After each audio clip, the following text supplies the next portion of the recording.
Hi there! Welcome to Docentes DigitalesTV, the channel where learning English becomes simple, practical, and fun. Today, we're talking about 3 words that confuse everyone, even advanced learners.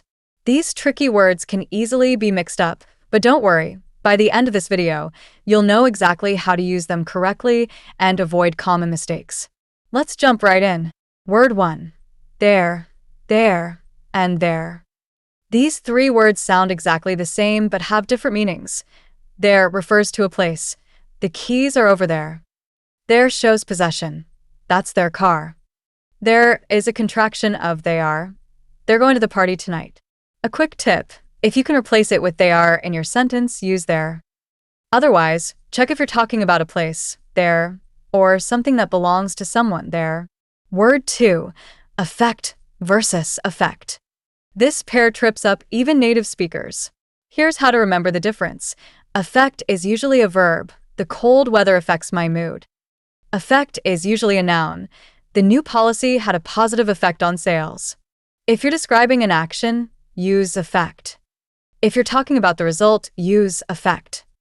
Word 3. Loose versus lose. These 2 words look similar but have very different meanings. Loose, with 2 O's, means not tight or not secure. My shoelaces are loose. Lose, with 1 O, means to misplace something or be defeated. Don't lose your phone.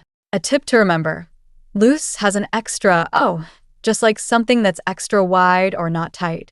Here's how you can practice these tricky words. First, write sentences using each word. For example, there is a book on the table. Their house is beautiful. They're excited about their trip. Second, say the sentences out loud. Hearing yourself can help reinforce the correct usage and improve your pronunciation. Third, quiz yourself. Write down example sentences and leave a blank where the tricky word goes.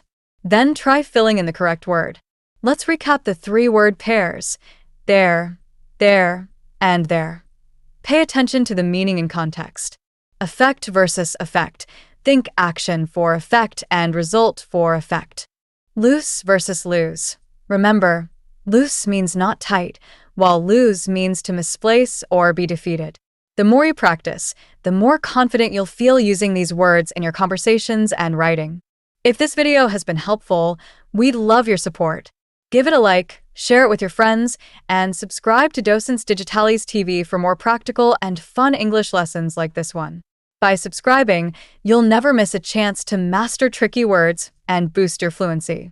Thanks for watching, and we'll see you in the next video.